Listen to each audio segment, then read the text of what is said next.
অসম জাতীয়তাবাদী যুৱ ছাত্ৰ পৰিষদে আমাৰ হিয়াৰ আমঠু অসমীয়া ৰাইজৰ প্ৰাণৰ শিল্পী জুবিন গাৰ্গদেৱৰ যি মৃত্যু হ'ল অকাল মৃত্যু হ'ল সেই মৃত্যুৰ সময়ৰ পৰাই আমি দাবী তুলি আহিছিলোঁ যে এই মৃত্যু অস্বাভাৱিক আৰু ইয়াৰ প্ৰকৃত কাৰণ উদ্ঘাটন হ'ব লাগে সেই সময়ৰ পৰাই আমি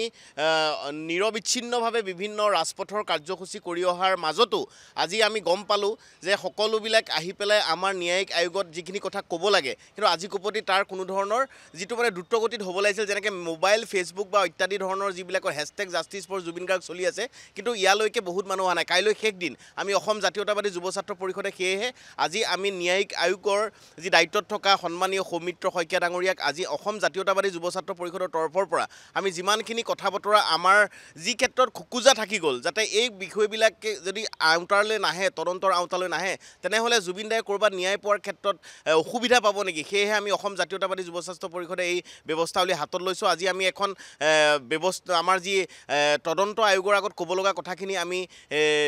এপিডেফিট আকাৰে লিখিতভাৱে আমি তেখেতসকলক জমা দিয়াৰ ব্যৱস্থা কৰিছোঁ আৰু ইয়াৰ দ্বাৰা আমি বিভিন্ন কথা বতৰা ইয়াতে আনিছোঁ আমি